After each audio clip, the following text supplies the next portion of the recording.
everyone, this is Brian from ActiveMelody.com. Well, in this week's guitar lesson, we're going to take a look at a mellow alt-country style rhythm, and I'm going to show you how to play those different chord voicings up the neck of the guitar and some fills in between those chords. And I'll also get into some of the theory as to why those chords work, so you can apply that to your own playing. This was inspired by kind of a Nashville sound. That's sort of a Lost Highway record label, Lucinda Williams, Ryan Adams, those artists. I've been listening to some of that this week, and I just thought that would make for an awesome guitar lesson because it's so applicable to your whatever style you play. Like if it's country or rock or blues, you can apply a lot of these different chord voicings to what you're doing. So we're going to break this down into two videos. In this first video, we're going to take a look at the first half of what I played. But if you want to download the tablature and the jam track and watch the part 2 video, you're going to want to go to ActiveMelody.com and look for EP089. So let's go ahead and take a look at the first half. Alright, so let's talk through tone settings real quick, and then I'll jump into the chords, and then I'll show you how I'm playing all the lead parts. Real quick on the tone, I am playing through a tube screamer, which is made by Ibanez. Normally I'm playing through a blues driver BD2 pedal made by Boss. But this week I'm using a tube screamer. It's got a little bit more of a mellow tone to me, so I thought it was a more fitting pedal for this. The overdrive is about 20%, and the lead and the lead and the tone are at about 50%. In addition to that, I'm using a Memory Man by Electro Harmonics for a little bit of a chorus. So those are the only pedals I'm using. In addition to that, my Stratocaster settings, I have the pickup selector switch set here, which is between the bridge and the middle pickup, and I have the tone and the volume all the way up at 10%, or at 10. So that's the tone settings. Now the chords in this are pretty simple chords. We start, and this is in the key of C, by the way, and I'll get into that in just a second, the key that we're in and how to choose kind of which path you want to play in terms of lead. But the chords are C, the next chord is a G, then we go to a D minor chord, then we go to an A minor chord. So it's kind of nice. The first two chords are major chords, then the next two chords are minor chords. Then we're back to a C, back to a G, and then there's that turnaround chord, which is an F. And that's it. Those are the chords, and then we're back to the C again. So that's the chord structure. Now, as I mentioned, we are in the key of C, and so as you're playing this little lead part, by the way, is it a rhythm? Is it a lead? It's kind of both. This could be something you could be playing if there was a vocalist. You could be playing in the background. And it would fit right into the band, or this would stand out as a lead part. So I always have a hard time describing this. Are you playing rhythm or are you playing lead? You're somewhere in between the two. But hopefully what you'll get out of this are these little licks and fills that you can use so that no matter what you're playing, if you're playing a solo or just playing rhythm, you can start to work these in and kind of spice up your playing a little bit. Okay, so the first thing that I did was I came here to the 12th fret, 3rd string with my ring finger. That's the first note that I play. And then I barred the first 3 strings on the 10th fret. So that's the first thing that I played, was that 12th fret 3rd string. Then I play the 10th fret 1st string, which is behind this bar here. And as soon as I play that, you can see what I'm doing there with my pinky on the 12th fret 1st string. So I'm kind of hammering that on while I let that note ring out. Now watch what the right hand is doing. We're going to be going back and forth, by the way, between the left hand and right hand. So that's the left hand. The right hand, I'm using hybrid picking throughout this. Now you don't have to do that. This is totally a preference thing. I think it's easier, and if it were me, I would try and learn how to do this because this will save you headache in the future. And by headache, I mean you're just more proficient because you can, you're covering more strings with your fingers there instead of having to jump all over the place with your pick. But anyway, so I'm picking that, and then I'm using my ring finger to play this first string. You can see how I'm doing it? And so what that allows me to do is between the 3rd string, the 2nd string, which I would use my middle finger, and then the 3rd string I'd use my ring finger, I can can do things like that, and it's almost like playing fingerstyle, but you're using your pick in addition to that. So if I wasn't playing hybrid picking, I would have played it like this if I was just using the pick. And you can hear that either one works. It's just easier. You can see how much less motion I'm using if I do hybrid picking. Watch this. As opposed to... You just have more room to kind of miss a note, I think, if you're not hybrid picking. Okay, so that's the first thing that I played was that little hammer-on. Now after that, I came back to the 12th fret 3rd string, and then I took my pinky off and played the 1st string on the 10th fret. So altogether we have those notes. Now watch this. Then I play. Now if you'll notice, this stays down and this stays down the whole time.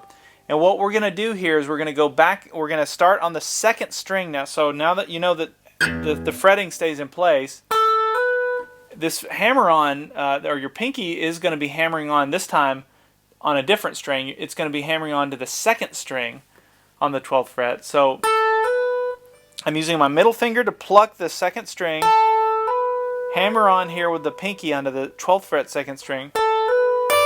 Then my ring finger plucks the 1st string. So you can see the right hand. Now we're going to come back to the 2nd string and do a pull-off. Watch.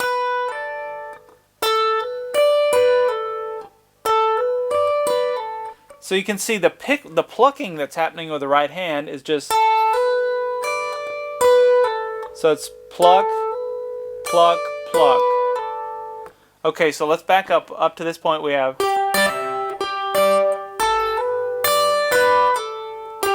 And then the last note is picked again on the, and that's playing that 12th fret 3rd string. It's just a downstroke.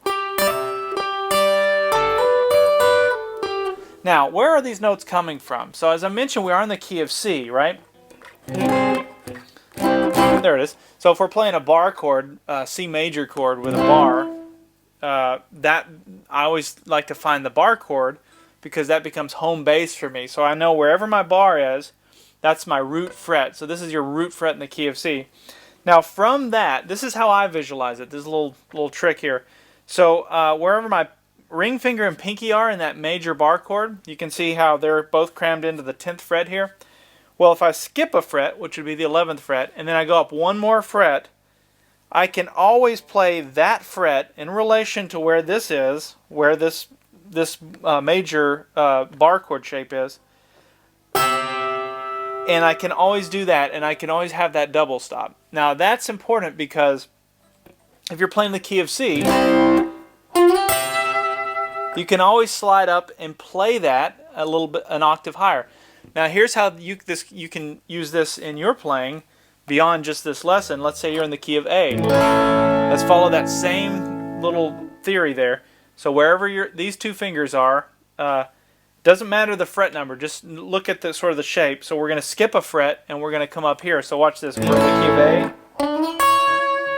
of A. So from the key of G. So anyway, I'm showing you that to let you know how we're getting to this little thing that I played. So all I'm doing is I'm building into that.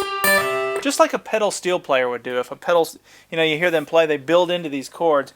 And that's what I'm doing. Okay, so the chord then, that's your C chord. And once the next chord is the G chord, and it just so happens with this shape that you've got this, which is really the top part. Oh, here's one other little thing. Sorry to digress, but I think this is important. So if that's your C chord, and I showed you, you can slide up to this like that. Well, you can also, instead of playing it with these two fingers, you can play it with these two, same notes, right? So I'm using my middle finger and pointer finger, but now I can take my ring finger and put it down here and play a little D chord. It's the same shape as a D chord, but look, now I can play a C chord here and I can play it here. It gives me a different way to play it. So so that's why that works. because you're just playing these notes out of the C chord. Okay, but then the next chord is a G, and you can play a G chord up here.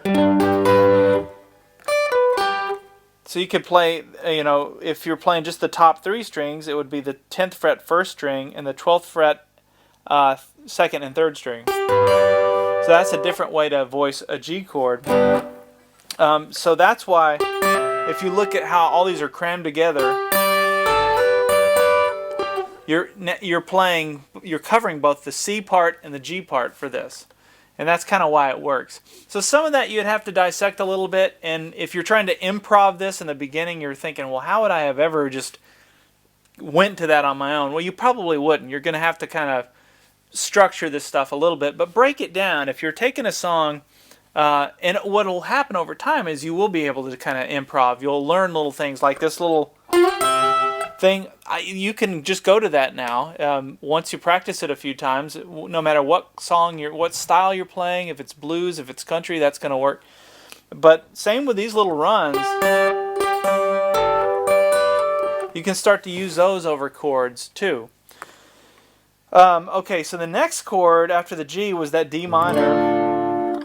So all I did for that part is I slid this same shape. So remember how we're barring the first 3 strings here on the 10th fret, and then we got our ring finger down the 12th fret, 3rd string. Well, I'm going to slide everything down 2 frets, and I'm going to play it like that. And that covers the D chord, or the D minor chord. So I'm going to start by playing the 3rd string, then I'm going to hammer on, do that little hammer on again, just like we did up here. So I play it twice that time. And then I do a flick it as I pull it off.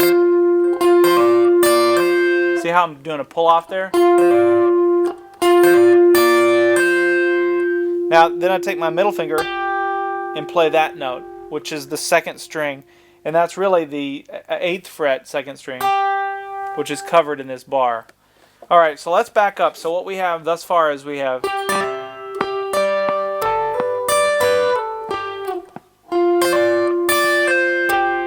Now, what we're going to do from here, we're going to take the same shape, we're going to slide everything down so that now we're barring the first 3 strings on the 3rd fret, and our ring finger is on the 5th fret, 3rd string. Okay, so it's that same little shape. We've moved it from here to here, and now we're down here. So one other thing to point out is when I'm playing this D part, the D minor part, the first time I grabbed the 1 and the 2 string. Instead of just hammering on that 1, I went, see how I'm plucking both of them? Don't have to do that, I just thought it kind of gave it a little more meat, I guess. Okay, so then we come down here, and what we're going to do now is we're going to cover 2 more chords. We're going to cover the, that's the A minor chord, and then we're going to cover the C chord. Remember how we go from the A minor, we go back to the C? So let's start with the A minor. So that's that same shape. Now here's why this one works. If you think of an A minor chord, right? So you may know an A minor here, you may also know how to make one up here as a bar chord. Well, look at these 2 notes. They're in that bar, right? Well, isn't that the same kind of thing? Same kind of thing that we learned up here when we learned this? So now, if you think about it, what you're doing is you're building up to that. Just like this. So you can use that same little shape and build up to that minor chord. So that may have some of you kind of confused as to why that works, but if you think about it, and you think about where these things are in relation to the chords, so you got the C chord, you got the A minor chord, it'll start to make sense to you. The good news is it's that same shape used over and over again, so it's pretty easy to play. Okay, so here's how we're gonna break this one down.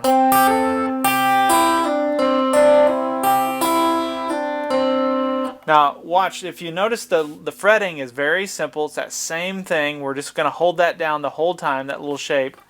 Now I'm going to call out the string numbers here. So we're going to go string 3, string 1, that's the hammer on. So that's the A minor.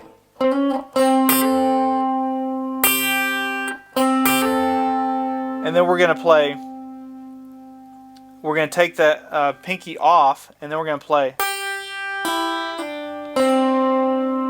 And that's back to the C chord. So you can think of a C chord, playing it up here. That's why that works. So there's your A minor. So here's how we play that. So we keep that shape, and then we play string 1, 2, but have our pinky down on the 5th fret, 2nd string. We're going to do a pull off. Then we're going to play string 3. Then we're going to play string 2 again. Watch this. See, I'll play it and do a hammer on. Then we're going to play string 1. So let's back up and cover that. So we have.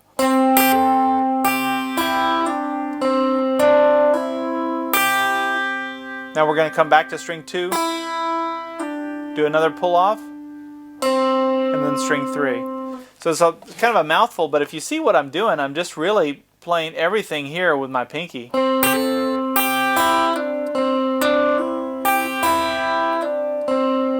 that's what it looks like. Now this is all in the tablature as well, so you can really study it. That'll make it easier. And it also will make it make a lot more sense when you're playing along with the jam track, because you'll hear how that is in relation to the A minor chord. And then to the C chord.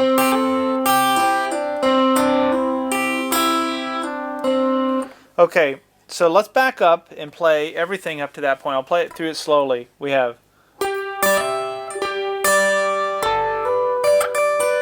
Let me try that again.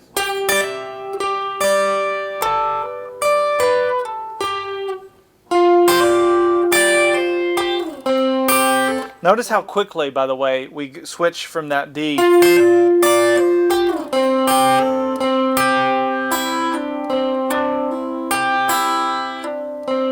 down to the A minor in the C part. Now we're going to go, remember after the C it goes back to the G. Well, here's how I'm going to play that. So I'm just playing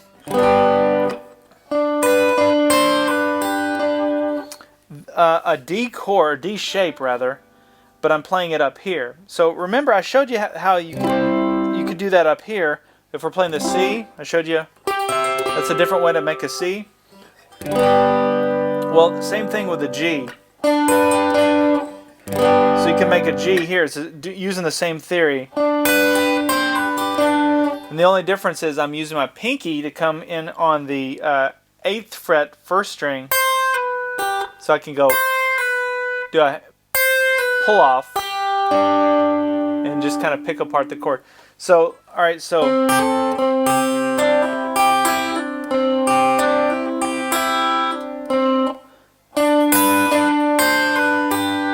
here's how I did it. I played, again, I'm fretting it here with my middle finger and my pointer finger on the 7th fret. Middle fingers on the 1st string, pointer fingers on the 3rd string, ring fingers on the 8th fret 2nd string. So I'm going to call it the string numbers. It's 3, 1, 3, 1, pull off, 2, 3, 1, 3, 1, 2.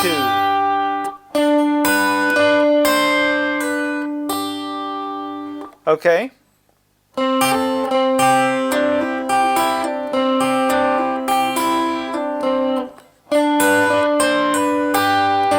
Then we watch this. We slid it down. And I'm playing strings 1 and 3 at the same time. This is where that hybrid picking comes in. And notice where I went to. I slid everything down 2 frets so that these 2 fingers are straddling now the 5th fret. And then I got the 6th fret 2nd string with my ring finger. But look at this. So think about where that would be. So if this is the G chord and this is the relation, there's your F chord in your relation. So remember we play the F chord, that's that turnaround chord. So that's why, that's just an easy way to get into that F. Now, I played this thing that I got from a Ryan Adams song. I can't even remember what song it is.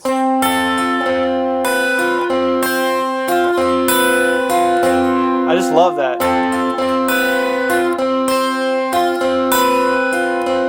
And all I'm doing is I'm making that D shape, which is the F chord here. So I'm playing strings 1, 2, 3, 1, 2, 3, 1, 2, 3, 1, 2, 3. So it's just 1, 2, 3, 1, 2, 3, 1, 2, 3, 1, 2, 3. That's the timing of it. Now watch my pinky. So I keep the D shape. My pinky comes up here to the 7th fret, 1st string. Then it slides up to the 8th fret, 1st string. Then back to the 7th fret. Now you can use that little shape in anything you're doing. Anytime there's an extended chord, even if it's not that extended, even if you just wanted to work it in. It's just a nice kind of a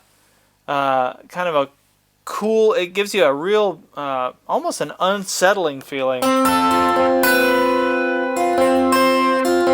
That right there, it just almost clashes, but it's kind of nice. Dissonance, I think, is the word for that. Okay, let me back up and play everything up to that point. So that's really all there is in that first half. So we have.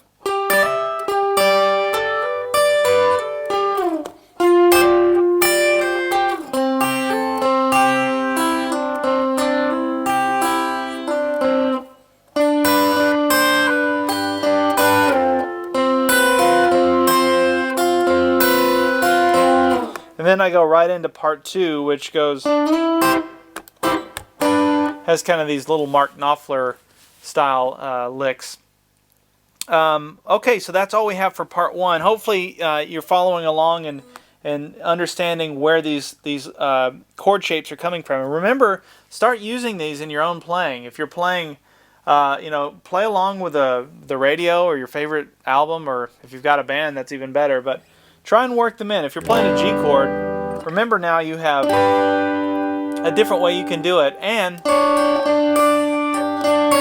some different options for making that sound more interesting. All right, we'll see you in part 2.